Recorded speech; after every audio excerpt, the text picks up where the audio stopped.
তরুণ শিল্পী ঋষভ মিত্র ডিজিটালি আঁকা ছবি নিয়ে একক চিত্র প্রদর্শনীর আয়োজন করা হয় 13 এবং 14 মার্চ 2026 গোলপার্কের রামকৃষ্ণ মিশন ইনস্টিটিউট অব কালচারে। এই প্রদর্শনীর শুভ উদ্বোধন করেন রামকৃষ্ণ মিশনের সেক্রেটারি স্বামী সুপর্ণানন্দ মহারাজ এবং স্বামী সুমনাসানন্দ মহারাজ। বিশেষ অতিথি হিসেবে উপস্থিত ছিলেন স্বনামধন্য শিল্পী তমালী দাশগুপ্ত এবং art historian doctor Rituparna Basu. শিল্পীর টিনেজ বয়সে আঁকা সব কাজ নিয়ে প্রায় 43টির মতো ডিজিটালি ছবি এই প্রদর্শনীতে রাখা হয়েছে। প্রকৃতি ও তার আবরণ নিয়ে বেশ কিছু ছবি এই প্রদর্শনীর অংশ হয়ে উঠেছে, যা দর্শকদের দেখে আনন্দ দেবে। তরুণ প্রজন্মের কাছে এই শিল্পীর কাজ এক নতুন বার্তা দেবে। শিল্পর সাথে শিল্পীর মেলবন্ধনে ডিজিটাল সমারোহে যেসব ছবি ঋষভ মিত্র দর্শকদের সামনে উপস্থাপন করেছে তা সত্যি প্রশংসনীয় প্রয়াস। ঋষভের এক্সিবিশন দেখলাম, ছবিগুলো দেখলাম, আমি দেখে মুগ্ধ হলাম। যখন বিশেষ করে শুনলাম যে এগুলোর অনেক আগের করা ছবি, যখন ও টিনেজে করেছিল তখন এই ছবিগুলো করেছিল, মানে তখন ওর কতটা ম্যাচিউরিটি ছিল ওর ভেতরে, সেইটা দেখে আমি অবাক হয়ে গেলাম। ও এখনও যদি এটা কন্টিনিউ করে ও কিন্তু খুব খুব ভালো করবে। ওর ছবিগুলো কোনো অংশে কোনো বড় আর্টিস্টের থেকে কম নয়, কিন্তু মাধ্যমটা বড় কথা নয়। এখন মাধ্যম তো শিল্পীরা বিভিন্ন মাধ্যম ব্যবহার করে, কনসেপচুয়াল আর্টের পরে এখন ডিজিটাল আর্ট, কিন্তু ও যে সময় করেছে সেই সময় ডিজিটাল আর্ট এতটা এইরকম এআই এর যুগও ছিল না। তখন ও করেছে ওর নিজস্ব টুলস ব্যবহার করে। তার মানে কতটা ম্যাচিউরিটি, আমি সেটা দেখেই আমার ভীষণ ভীষণ ভালো লাগছে। কিছু কিছু কাজ তো মানে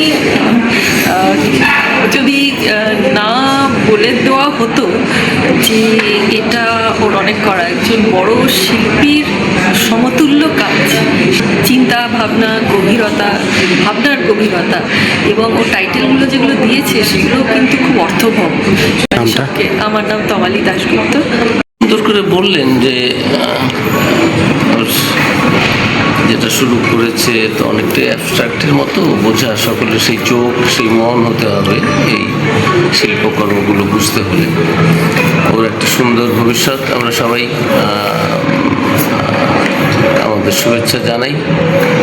যে যে প্রফেশনেই থাকুক, পড়াশুনোর লাইনে যদি থাকে, ও তো বায়োসায়েন্স নিয়ে পড়াশুনো করেছে, এখন একাডেমিক দিকেও যদি যাবে, কিন্তু এই শিল্প যে ভাবনা ওর মধ্যে রয়েছে সেটার একটা প্রকাশ না ঘটালে তো ওর মনে শান্তি পাবে না।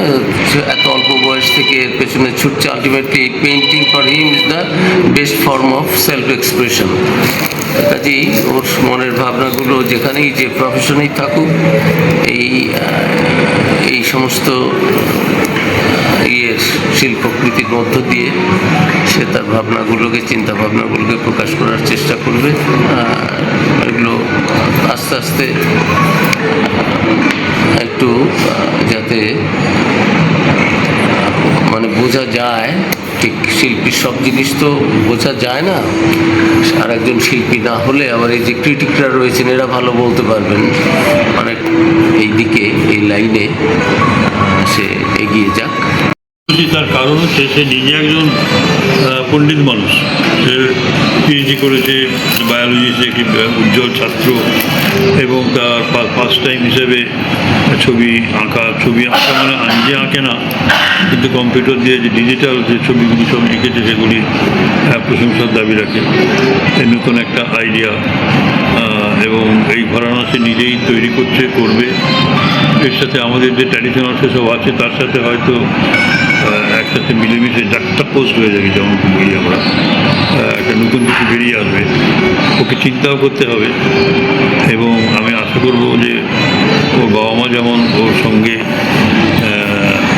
রয়েছেন, তেমনিভাবে আমি ওকে বলবো তাড়াতাড়ি যে তুমি একটা নতুন ভুবনে যাওয়ার চেষ্টা করছো, সেই জন্য একটা খুব সুন্দর সঙ্গী জোগাড় করে নাও, এবং দেখো দুজনে মিলে যদি একটা কিছু তৈরি করতে পারো। এবং আর্টের জগতে ট্র্যাডিশনের সাথে একেবারে মডার্ন, আল্ট্রা মডার্ন ভাবনার একটা সংমিশ্রণ যদি ঘটাতে পারো ভালো হবে। নতুন বলেই হয়তো আমাদের কাছে এখন একটু মনে হবে এটা ঠিক সেরকমভাবে আমাদের মাথায় ঢুকছে না, বোধগম্য হচ্ছে না, কিন্তু এর ভেতরে যে সম্ভাবনা রয়েছে সেটাকে আমরা অস্বীকার করছি না। এবং খুব ভালো করে দেখতে গেলে পরে খানিকটা রিয়েলিজমের সন্ধানও পাওয়া যেতে পারে। এবং রিয়েলিজম না থাকলে পরে, রিয়েলিস্টিক না হলে পরে আমাদের ব্যাখ্যার রাজ্যে আসে না সেই জিনিস। তার মনেও নেই ছোটোবেলায় সব করেছিল, তার মানে কি এটা তার একটা প্যাশন ছিল ছোটোবেলায়। তো সেই প্যাশনটা যারা নতুন সব আসছে তাদের ভেতরে প্রবেশ করুক এবং তাদেরকেও ভাবা, এবং ও সেই ভাবনার অগ্রণী হিসেবে থাকুক, এটাই করতে হবে। আমি তো এই এক্সিবিশনের করবিদির মেয়ে, ঠিক আছে, করবিদি আমাদের এক্সিবিশনের ক্যান্ডিডেটও বটে। এবার করবিদির ছেলের এক্সিবিশন হবে, উনি সোলো করবেন এটা আমাদের বলেছিলেন। তো সেই হিসাবে আমি এখানকার যে সমস্ত ডিটিভির কাজগুলো, ইমিটেশন কার্ড থেকে শুরু করে ক্যাটালগস থেকে শুরু করে, এবং তখনই আমি ওর ছবিগুলো দেখি, ভালো লাগে। অ্যাবস্ট্রাক্টের ওপরে যে সমস্ত ইমোশনসগুলো টানতে চেয়েছে যথার্থই, পুরনো হলেও জিনিসটাও মানে ফিলিংস দিয়ে বোঝাতে চেষ্টা করেছে রং তুলির মাধ্যমে। এটা শুধু রং তুলি নয়, এটা ডিজিটাল আর্ট। তো ডিজিটাল আর্টটাও একটা তো আর্ট বটে, এবং সেটাকে আমি অ্যাপ্রিসিয়েট করছি। আর এই এক্সিবিশনে এসে ওর যে সমস্ত জিনিসগুলো দেখছি, যে সমস্ত কালারফুল, এগুলো কিন্তু আমি ছবিতে দেখেছিলাম, এখন আমি সামনাসামনি দেখছি, ভালো লাগছে। আফটার অল এইরকমভাবেও পেন্টিংস করা যায়, আর এইভাবেও রং তুলি না দিয়েও ফিলিংসগুলোকে জাগানো যায়। তো আফটার অল ভালো লাগছে। আর করবি আমার খুব কাছের মানুষ, আমার ছেলের এক্সিবিশন আমি ভীষণই আপ্লুত, ভালো লাগছে। আপনার নামটা? চন্দনা দেব। আমি আসলে অনেক দিন ধরেই চাইছিলাম যে এক্সিবিশন একটা হোক। ছবিগুলো তো আমি দেখেছি প্রথম, ও আঁকতো, আমি দেখতাম এবং কমেন্ট করতাম, আবার কিন্তু আমি কখনো চেঞ্জ করতে বলিনি, কারণ আমার ওই মনে হতো যে ওর যেটা মনে হয়েছে সেইভাবেই এক্সপ্রেস করছে, সেখানে আমি ইম্পোজ কেন করতে যাব। তো তারপরে আমি বুঝতে পারতাম যে ছবিগুলোর ভেতরে বেশ কিছু শক্ত কথা আছে, এবং অ্যাকচুয়ালি টিনেজে আঁকা, তখনও অনেক রকম ভাবনা চিন্তা করতো, সেসব কথাবার্তা আমার সঙ্গেই যা কিছু হতো। তো সেই তারই একটা দিক হচ্ছে এই ছবি। আর এছাড়াও লিখতো সে সময়, এখনও কিছু কিছু অল্প হলেও লেখে। তা সেই বলছি যে এইবারে আমি আমার সঙ্গে কয়েকজনের আলাপ হয়েছে দুবার, এবং তারাই আমাকে সাহায্য করলেন এই এক্সিবিশন করার ক্ষেত্রে। ছেলের সত্যি একটু ইচ্ছে ছিল না, কারণ ও আগাগোড়াই খুব অন্তর্মুখী, নিজেকে প্রকাশ করতে একেবারেই পছন্দ করে না।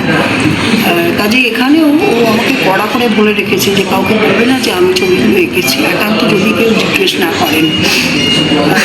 তারপরে এই যে এক্সিবিশন হচ্ছে, আসছেন অনেকে, অনেক রকমের মানে মন্তব্য করছেন, কিন্তু আমার ভীষণই ভালো লাগছে।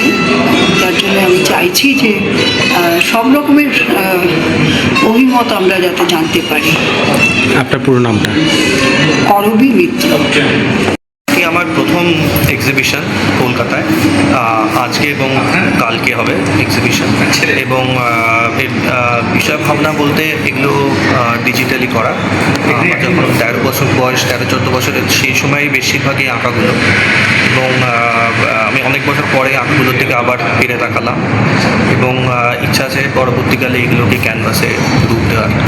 এটা কি প্রথম 16 এক্সিবিশন কলকাতায়? হ্যাঁ হ্যাঁ, কতগুলো ছবি আছে এখানে 43টা ছবি আছে। ছবির ধরনগুলো সম্পর্কে একটু বলুন, কী ধরনের ছবিগুলোর মধ্যে আমি বলাটা কিছুটা কঠিন, কারণ ছবিগুলো অনেক আগে আঁকা, কিন্তু এর মধ্যে বেশিরভাগই কিছুটা আমি যেটা এখন দেখে বুঝতে পারছি আজকে 20 বছর পরে, যে এর মধ্যে অনেক ছবিতেই প্রকৃতি প্রেমে বা প্রকৃতির একটি জায়গা আছে আমি বলবো, যা কিছু অমূর্ত, কিছুকে ধরার চেষ্টা, যে যার কোনো রূপ আমি দিতে পারছি না, হয়তো কোনো ভেতরে কোনো ভাবাবেগ কিছু হচ্ছে, তার আমি কোনো রূপ বুঝতে যদি না পারি সেই বয়সে, সেটাকে ছবিতে কিভাবে আনা যায়, মানে যা মানে অব্যক্ত থেকে যায়। আমার মনে হয় এটা একটা বড় প্রেক্ষাপট অনেকগুলো ছবির জন্য। আজকে উদ্বোধন কে করছেন এই এক্সিবিশনের? আবার বলুন নামটা। ঋতুপর্ণা বাসু, উনি একজন আর্ট হিস্টোরিয়ান, এবং তমালি একজন প্রখ্যাত আর্টিস্ট। আর মহারাজও, এবং মহারাজ স্বামী সুপর্ণানন্দ মহারাজ এবং স্বামী সনন্দ মহারাজ। তো এই যে এক্সিবিশনের মাধ্যমে সমাজকে কি বার্তা দেবেন আপনি? শেষ হয়ে যেতে না দেওয়া হয়, এবং বাচ্চা যে বয়সেরই হোক তাকে যেন খাতা পেন এবং তুলি রং দেওয়া হয়।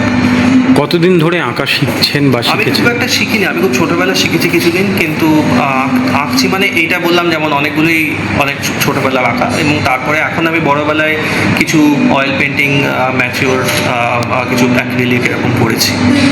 তো আগামী দিনে আর কোথায় কোথায় এই প্রদর্শনী নিয়ে যাওয়ার ইচ্ছে আছে? বলা কঠিন, আমি থাকি না এখানে, আমি বিদেশে থাকি। তা হয়তো বিদেশে যদি আরও আঁকি তাহলে সেখানে কোনো প্রাইভেট কোনো গ্যালারিতে কোনো এক্সিবিশন করতে পারি। আপনার নামটা? ঋষভ মিত্র।